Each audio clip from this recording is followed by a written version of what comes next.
అన్యజనుల్ని రక్షించాల్సిన బాధ్యత మన మీద ఉంది. తెలుసా నీకు ఆ సంగతి?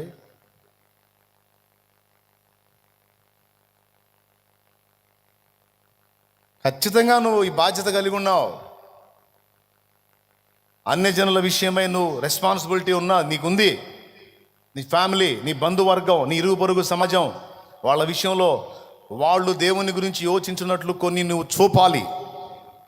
వాటిలో మొట్టమొదటిది, దేవుని యొక్క విశ్రాంతిని నువ్వు ఎలాగ అనుభవిస్తున్నావో నీ ప్రాక్టికల్ లైఫ్లో నువ్వు అన్య సమాజానికి చూపగలిగితే, నువ్వు వెంటబడి సువార్త చెప్పటం కాదు, వారే వచ్చి నిన్ను అడుగుతారు, ఎలా ఉండగలుగుతున్నావు ఇలా. ఇది రహస్యం. వాళ్ళే కదులుతారు. దీన్ని నువ్వే చూపాలి. మీ ఇంటి దగ్గరికి వచ్చి నేను చూపాతి కాదు. ఎప్పుడన్నా ఒక పూట నేను నవ్వుతా కనపడ్డా, ఒక పూట నవ్వుని వాళ్ళేం లక్ష్య పెట్టరు. కానీ వాళ్ళ మధ్యలోనే ఉంటున్నావు, వాళ్ళతోనే ఉంటున్నావు, వాళ్ళ లాంటి సమస్యలే నువ్వు ఎదుర్కొంటున్నావు. కానీ వాళ్ళకి భిన్నంగా నువ్వెప్పుడు చెరగని చిరునవ్వు, ముఖంలో వికారం లేకుండా సంతోషం కలిగి ప్రభువునందు ఆనందిస్తూ పాటలతో, ఆయన కూర్చున్న స్తుతులతో ఆనందంలో నువ్వు సాగిపోతున్నావు. అది వానికి ఆశ్చర్యాన్ని కలిగించింది. ఇది నువ్వు లోకానికి చూపించాల్సిన ఒక ప్రాముఖ్యమైన సంగతి. ఇక ప్రేమ చూపించు, త్యాగాన్ని చూపించు, సహనాన్ని చూపించు, ఓర్పును చూపించు, దయను చూపించు. ఇవన్నీ మనకు తెలిసినయే, కొత్త సంగతులేం కాదు. ప్రియులారా, మనం అన్యజనుల్ని రక్షణలో నడిపించాలంటే దేవుని ప్రేమ చూపాలండి వాళ్ళకి. ఇది మన కొత్త కథ. ఇంతకుముందు మనం వినని ప్రసంగమా? మనకు తెలియని సంగత. నీకు తెలియదా? అన్యజనులకు దేవుని ప్రేమ చూపిస్తే వాళ్ళు మారుతారని నీకు తెలియదా? తెలుసా తెలియదా? తెలుసా తెలియదా? ఎంతమంది తెలుసు? చేతి ఎత్తండి. మన ఓర్పు సహనాలు వాళ్ళు చూస్తే వాళ్ళు ఆలోచిస్తారన్న సంగతి తెలుసా తెలీదా మనకి? మన త్యాగబుద్ధి, దాతృత్వం, దయాగుణం వాళ్ళకు చూపించాలని నీకు తెలుసా తెలీదా? తెలీదా? నీకు తెలియని రెండు సంగతులు. ఒకటి, నువ్వెల్లప్పుడూ సంతోషంగా వారికి కనపడాలి. స్తోత్రం. నీ సంతోషాన్ని, దేవుని మీద నీకున్న భరోసా, దేవుని మీద నువ్వు ఆనుకున్న తీరు, ఆయనను బట్టి కలవరం లేని జీవితాన్ని నువ్వు జీవిస్తే మైండ్ తిరిగిద్ది వాళ్ళకి. మర్చిపోవద్దు. ఎప్పుడు ఆటలేగా. అమ్మో, అప్పుడు అక్కడ బీపీ మిషన్ పెట్టి ఒక్కొక్కళ్ళు చెక్ చేస్తే మామూలుగా 120, 130 ఉండేది 150, 160, 170, 180, ఒక్కొక్కడికి 200 కూడా పోయి ఉంటుంది. దాడా స్తోత్రం. వదిలే అయితే అయింది, లేకపోతే లేదు ఉన్నాడు కదా. మనం కష్టపడదని చెప్పట్లా. కష్టపడాలి, చదవాలి, జాగ్రత్తగా సిద్ధపడాలి, వెళ్ళాలి. నేను చెబుతున్నాను, ఎగ్జామ్ రాయడానికి పోయావు, దడ ఆయాసం పెంచుకుంటే భయం ఎప్పుడైతే మనిషికి వచ్చిద్దో జ్ఞాపక శక్తి పోయింది. నీకు వచ్చిన జవాబులు కూడా పోతాయి. అప్పుడు మా మాస్టర్ నన్ను నమ్మి పోటీల్లో పెట్టాడు నా పేరు. నా చిన్నప్పుడు పోటీల్లో ఇచ్చాడు, పాటల పోటీల్లో నా పేరు కూడా ఇచ్చాడు. మా వాడు వేరే బాగా పాడుతాడు. మాస్టరు ఆయనతో పాటు ఇంకా మిగిలిన సార్లు ఎప్పుడు పిలిచి, రే పాడరా అంటే ఏ పాట అడిగితే ఆ పాట ఎగిరెగిరి పాడుతున్నా. తిరుగులేదురా, మందే బహుమానం అనుకున్నారు వాళ్ళు. వీడు మనకు ప్రైజ్ తెస్తాడు, వీడు గిఫ్ట్ తెస్తాడు అనుకున్నారు. చిలకలూరిపేట రామకృష్ణ విద్యాలయంలో పాటల పోటీలు పెట్టారు. నాకేం తెలుసు అంతమంది వచ్చి కూర్చుంటారని. ఇదంటే మా స్కూల్ కాబట్టి ఎగిరెగిరి పాడుతున్నా. తీరా ఆడికి పోయిన తర్వాత ఫస్ట్ నా పేరే పిలిచారు. నా పేరే పిలిచి మైక్ నాకు ఇచ్చారు. నా జీవితంలో మైక్ పట్టుకోవటం మొదటిసారి అదే. చిత్రం ఏంటంటే, పేరు పిలిచారు, మైక్ చేతికి ఇచ్చారు, పాట మర్చిపోయా నేను. ఆ దడ దెబ్బకి, ఆ భయం దెబ్బకి, ఆ టెన్షన్ దెబ్బకి ఏం పాడాలని మర్చిపోయా. ఇట్లా పట్టుకుంటే గడ గడ గడ గడ గడ చేయి వణుకుతుంది. దీనికి సపోర్ట్ చేసి రెండో చేపెడితే రెండు కలిసి వణుకుతుంది. మాస్టర్కి డౌట్ వచ్చింది, ఇడే కళ్ళు తిరిగి కింద పడతాడా ఏంది లేనిపోయిందని. ఎందుకంటే నా చుట్టూ నా చుట్టూ నేను మధ్యలో నా చుట్టూ కూర్చొని ఉన్నారు అందరూ.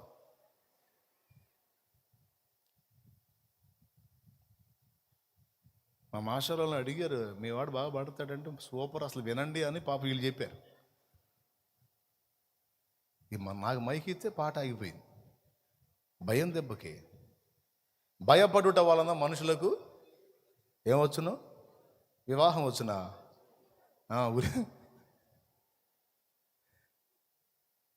మేలు వచ్చునా కీడు వచ్చునా?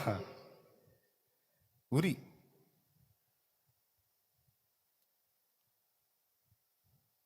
మర్చిపోయా ఎంత గుర్తు చేసుకున్నా ఆ పాట ఏందో గుర్తురాట్లా.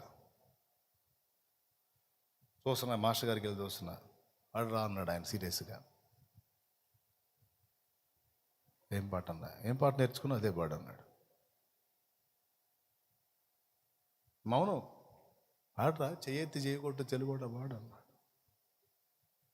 అప్పుడు గుర్తొచ్చింది, అది కూడా గట్ట చదువుతున్నాయి. నేను చెయ్యి ఎత్తి చెయ్యి కొట్టు, గుండె కొట్టుకుంటుంది, వణుకుతుంది, చేతులు వణుకుతున్నాయి. చెయ్యి ఎత్తి చెయ్యి కొట్టు తెలుగు. వీడు సత్తాడయ్యింది అన్నాడు, చూస్తున్నాడు ఆయన.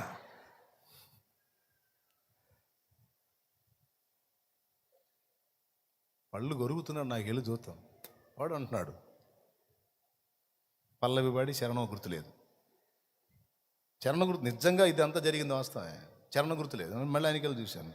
వాడురా నాయకి నాగమ్మ మల్లమాంబ మొల్ల పాడరా.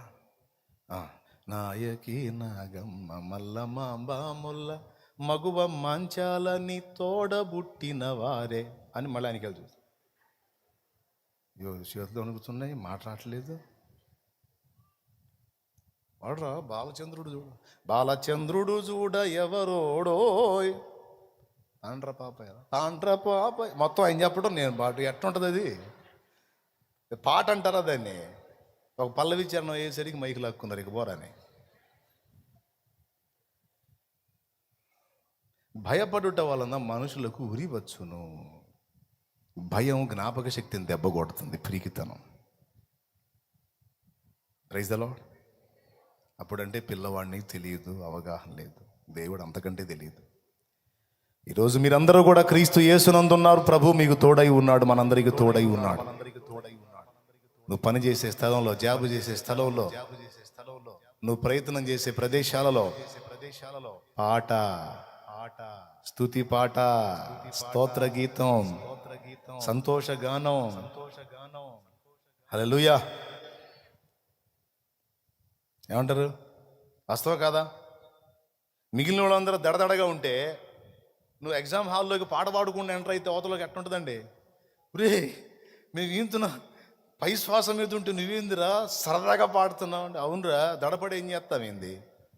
ఏం చేస్తాం? దేవునికి స్తోత్రం, చదివిన కాడికి రాస్తాం. దడపడ్డాం అనుకో, అవి కూడా పోతాయి. ప్రతి ప్రయత్నంలో, ప్రతి కార్యంలో సంతోషం, ఆనందం. ఎవరిని బట్టి? దేవుని బట్టి. పాడు అంతే, పాటే పాడు. ఏం పాట?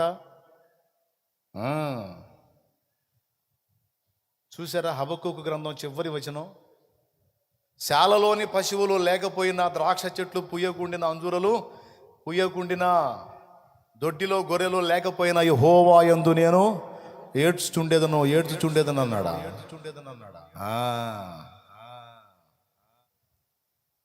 పాట పాడుకుంటా, దేవుని స్తుతించుకుంటా, అన్యజనుల ఎదుట నీ వెలుగు ప్రకాశింపనివ్వు. ఇది మొదటి సంగతి. అయిపోయింది. ఇక ప్రార్థన చేయబోయే ముందు రెండో విషయం కూడా చెప్పేస్తా. గత 3 కూటాలలో టచ్ చేశాను, మళ్ళీ టచ్ చేస్తా. మీరు ఆ మెట్లోకి వచ్చిందాక వదిలిపెట్టాను, చెబుతానే ఉంటా. నా పని అది. ఇంకొకటి చూపించాలి మనం లోకానికి. ఈరోజు యావత్ క్రైస్తవ సమాజం మొత్తం ఆ మెట్టుకు రావాలి. పరిశుద్ధాత్మతో నింపబడి, పరిశుద్ధాత్మ అభిషేకం పొంది దేవుని మార్గంలో నడుస్తున్నటువంటి స్త్రీలు, పురుషులు, యవనులు, వృద్ధులతో సహా అందరూ కూడా ఈ అంతస్తును ఎక్కాలి. మొట్టమొదటిది సంతోషకరమైన జీవితం, కలవరం లేని జీవితం, అశాంతి లేని జీవితం, శాంతి కలిగిన జీవితం యేసునందలి విశ్వాసాన్ని బట్టి లోకానికి కనపరచాలి. ఇది చాలా చాలా చాలా ప్రాముఖ్యం. కొంతమంది క్రైస్తవ బిడ్డల మోకాలు చూస్తూ ఉంటాను నేను. నాకు తెలిసిన అన్నయ్య వాళ్ళు ఉన్నారు కొంతమంది, లైవ్లో కూడా ఒక అన్న కనపడుతుంటాడు. కిషోర్ అన్న ఒక అన్న కనపడతాడు.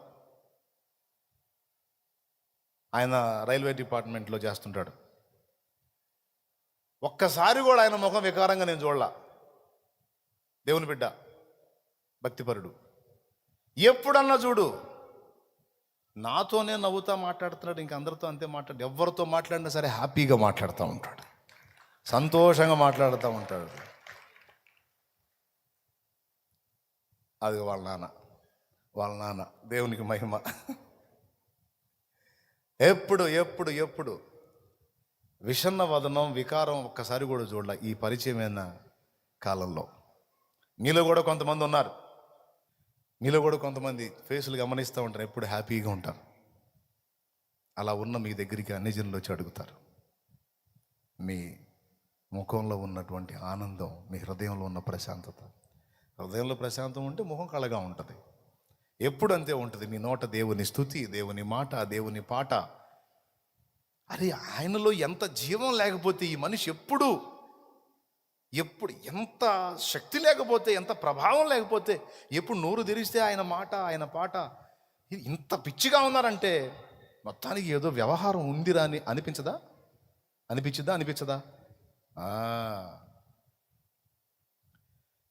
దేవునికి మహిమ ఖచ్చితంగా అనిపించింది. ఇప్పుడు ఇంకొక మాట కూడా చెప్తున్నా వినండి. దీన్ని సీరియస్గా తీసుకోండి, మర్యాదగా చెబుతున్నా. సంతోషంగా ఉండండి, మర్యాదగా మీకు కూడా చెబుతున్నా, ఆనందంగా ఉండండి. అబ్రా నవ్వుతూ ఉండాలా. ఫీలింగ్ మారిందా మర్యాదగా ఉండదు. అవసరమైతే కొట్టి నవ్విస్తాను నేను. దేవునికి స్తోత్రం. మొదటి విషయం. రెండవది, దేవుని ఎందలి విశ్వాసాన్ని బట్టి కలవరం లేని ముఖాన్ని, విశ్రాంతి పొందే ముఖాన్ని చూపటమే కాదు, దేవుని శక్తిని కూడా లోకానికి చూపాలి. దేవుని శక్తిని ఎవరు చూపాలి లోకానికి? దేవుని సంతోషాన్ని ఎవరు చూపాలి? నువ్వే చూపాలి, మనమే చూపాలి. దేవుని శక్తిని కూడా ఎవరు చూపాలి? అపోస్తలుల కార్యములో మేడగది మీద పరిశుద్ధాత్మను పొందిన వాళ్ళల్లో ఓన్లీ అపోస్తలులు మాత్రమేనా? ఇంకెవరైనా ఉన్నారా? ఇంచుమించు 120 అనుకుందాం. అందరూ పరిశుద్ధాత్మతో నింపబడ్డారు. కొందరు లేచి నిలిచి భాషలతో దేవుని మయంపరిచారు. మిగిలిన వాళ్ళు కూడా దేవుని సన్నుతించారు. అందరూ కూడా పరిశుద్ధాత్మతో నింపబడ్డారు. పరిశుద్ధాత్మతో నింపబడిన వాళ్ళందరి జీవితాల్లో, పరిశుద్ధాత్మతో నింపబడిన వారందరి జీవితాల్లో మొదట దేవుని బట్టి మహానందం కలిగింది వాళ్ళకి. రెండవది, కొంతమంది వ్యక్తులే కాదు, సామాన్య విశ్వాసులు సైతం శక్తివంతమైన పాత్రలై ఇతరులను ప్రభావితం చేసే మెట్టికెక్కారు. దేవునికి మహిమ. ఇక వీళ్ళు ఇంటా బయట ఎక్కడున్నా సరే పరిశుద్ధాత్మ యందలి ఆనందాన్ని వ్యక్తం చేశారు, దేవుని యందలి సంతోషాన్ని వ్యక్తం చేశారు. దాంతోపాటు దేవుని శక్తిని కూడా సమాజంలో చూపగలిగారు. పౌలు అంటాడు కొరింథీ పత్రికలో, దేవుని రాజ్యము వట్టి మాటలతో కాదు శక్తితోనే ఉంది అని. నేను వచ్చినప్పుడు వాళ్ళ మాటల్ని కాదు, ఉప్పొంగుచున్న వాళ్ళ మాటల్ని కాదు, వాళ్ళ శక్తిని చూస్తానన్నాడు.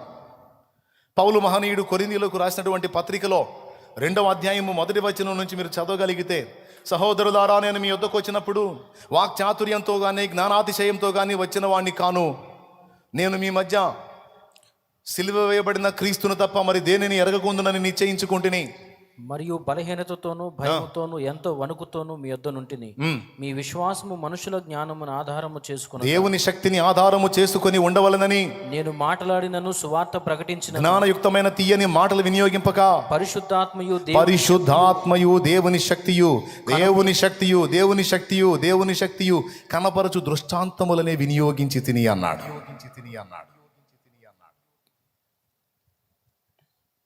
ఈరోజు శక్తిహీనమైన భక్తులు లేచారు. కానీ నేను రక్షణలోనికి వచ్చిన తొలి దినాల్లో సామాన్య విశ్వాసి దగ్గర నుంచి నాయకగణ వరకు శక్తివంతమైన భక్తులుగా ఉన్నారు. నేను చూశాను, నా అనుభవంలో కూడా నేను చూశాను. సేవకుడే కాదు, విశ్వాసులు సైతం శక్తివంతులుగా ఉన్నారు. పరిశుద్ధాత్మను పొందుకొని దేవుని ప్రభావంతో నింపబడి దేవుని మాటలో, దేవుని పాటలో, దేవుని వాక్కులో, దేవుని గూర్చిన సువార్త ప్రచురణలో, దేవుని కొరకు జీవించే జీవితంలో స్త్రీలు, పురుషులు, యవనులు, వృద్ధులు అన్న భేదం లేకుండా అందరూ కూడా దేవుని కోసం మండిన అనుభవాన్ని నా ఆత్మీయ బాల్య దశలో నేను కొందరిలో చూశాను. కానీ ఈరోజు ఎట్లా ఉందంటే, తిమోతికి రాసిన 2 పత్రిక 3వ అధ్యాయం 5వ వచనంలో చెప్పినట్లు, పైకి భక్తి గలవారి వలె ఉండి దాని శక్తిని ఆశ్రయించని వారు అన్న మాట ప్రకారం అయిపోయింది ఈరోజు. దేవునికి మహిమ కలుగును గాక. హల్లెలూయా. దేవుని శక్తిని లోకానికి ప్రచురపరచవలసి ఉన్నది, చూపించాల్సి ఉంది. అది మన జీవితంలో మనం అనుభవించి వదిలేయటం కాదు, మన ఇరుగు పొరుగుల్లో కూడా దేవుని శక్తిని మనం కనపరుచున్నట్లుగా మనం సిద్ధపడాలి. పరిశుద్ధాత్మతో నింపబడిన వారు గంప కింద కప్పిపెట్టిన ఆగరిక. ఆత్మాభిషిక్తుల లక్షణాల్లో ఒక అద్భుతమైన లక్షణం ఏంటంటే, ఆ వ్యక్తిని అణచివేయటం ఎవడి వల్ల కాదు. జల్ల కింద కప్పిపెట్టినా సరే బద్దలు చేసుకొని బయటకు వస్తాడు. పరిశుద్ధాత్మతో నింపబడ్డ స్త్రీ అయినా పురుషుడైనా వాళ్ళని అణచటం ఎవ్వరి వల్ల కాదు, అణిచే కొద్దీ రేగుతూ ఉంటారు. పరిశుద్ధాత్మతో నింపబడిన దావీదు దేవుని సైన్యాన్ని తిరస్కరిస్తున్న గొల్యాతు స్వరం విన్నప్పుడు, జీవము గల దేవుని సైన్యాన్ని తిరస్కరించుటకు సున్నతి లేని ఈ ఫిలిస్తీనికి ఎంత ధైర్యం అనే మాట మాట్లాడాడు. 2 పర్యాయాలు ఇతరులతో మాట్లాడినప్పుడు ఆ మ్యాటర్ సౌలు దాకా వెళ్ళి యుద్ధానికి వెళ్ళడానికి దావీదుకు పర్మిషన్ లభించింది. వెళ్ళి జయిస్తాడు. శత్రువు రేగుతుంటే చూస్తా ఆత్మాభిషిక్తుడు ఆగడు, ఆత్మాభిషిక్తురాలు ఆగదు. వాళ్ళ మనసు ఎప్పుడు కూడా దేవుని ఆలోచనలకు ట్యూన్ అయి ఉంటుంది. దేవుని శక్తిని లోకానికి చూపడానికి సిద్ధ మనసు కలిగి ఉంటారు. అక్కడ చాలామంది విశ్వాసులు ఉన్నారు, సైన్యం, సొంత అన్నలు కూడా ఉన్నారు, దావీదు అన్నలు కూడా.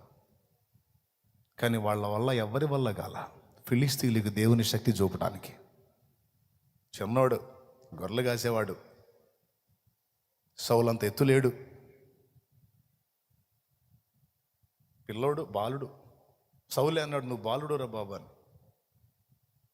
బాలుడైతేనే ముసలోడైతేనే నీకెందుకు, నాకు పర్మిషన్ ఇవ్వయా, నేను పోయి చేసి వస్తాను. వెళ్ళాడు. వాడితో ఏమన్నాడు, నువ్వు కత్తితోనూ ఈటితోనూ నా మీదకి వస్తున్నావు, నేను యెహోవా పేరిట వస్తున్నాను అంటే వాడు ఎగతాళి చేస్తాడు గొల్యాతు. ఎరా కర్ర తీసుకొని వస్తున్నావు, నేనేం కుక్కను అనుకుంటున్నావు అనుకుంటూ వస్తాడు వాడు. అప్పుడు దావీదు అంటాడు, యెహోవా కత్తి చేతను ఈట చేతను జయమిచ్చువాడు కాడు అని జనులు తెలిసి కొనున్నట్లు సైన్యములకు అధిపత్యగా యెహోవా పేరిట నేను నీ మీదకి వస్తున్నాను అని తన దగ్గర ఉన్న ఒడిశాల్లో ఒక రాయేసి కొడితే అంతే సంగతులు. ఈ మాట ఎందుకు చెప్తున్నానో తెలుసా? దేవుని పరిశుద్ధాత్మతో నింపబడిన వారు శత్రువు మీదకి రేగుతారు. జనులు తెలుసుకోవాలట. ఏం తెలుసుకోవాలట? దావీదు బలాన్ని కాదు, దేవుని శక్తిని తెలుసుకోవాలట. మా వాళ్ళకి బుద్ధి లేదు, నేను యుద్ధానికి పోతాను, నాకు పర్మిషన్ ఏంట్రా అంటే, ఇదిగో ఇదంతా ఈ తొడుగులు వేసుకో, ఈ కత్తి తీసుకో, ఈ ఈటి తీసుకో, వాడి కత్తి చూడు ఎంత పొడుగుందో, వాడి ఈటి చూడు ఎంత పొడుగుందో, వాడు ఎంత పనోడో చూడు, ఈ సోదంతా చెబుతున్నారు మా వాళ్ళు. ఈటితో కాదు, ఒక మాట చేత ఆయన జయమునివ్వగలుగుతాడు. నేను కత్తులు, ఈటెలు, కవచాలు కాదు, వీటన్నిటికంటే శ్రేష్టమైన నా ప్రభు వైపు చూస్తున్నాను. ముందు ఫిలిస్తీయులారా, మీకు కాదు సిగ్గు రావాల్సింది, మా వాళ్ళకి రావాలి సిగ్గు. దైవశక్తి, నా ప్రభు శక్తి ముందు మీరు కాదు చూడాల్సింది, మా వాళ్ళు చూడాలి.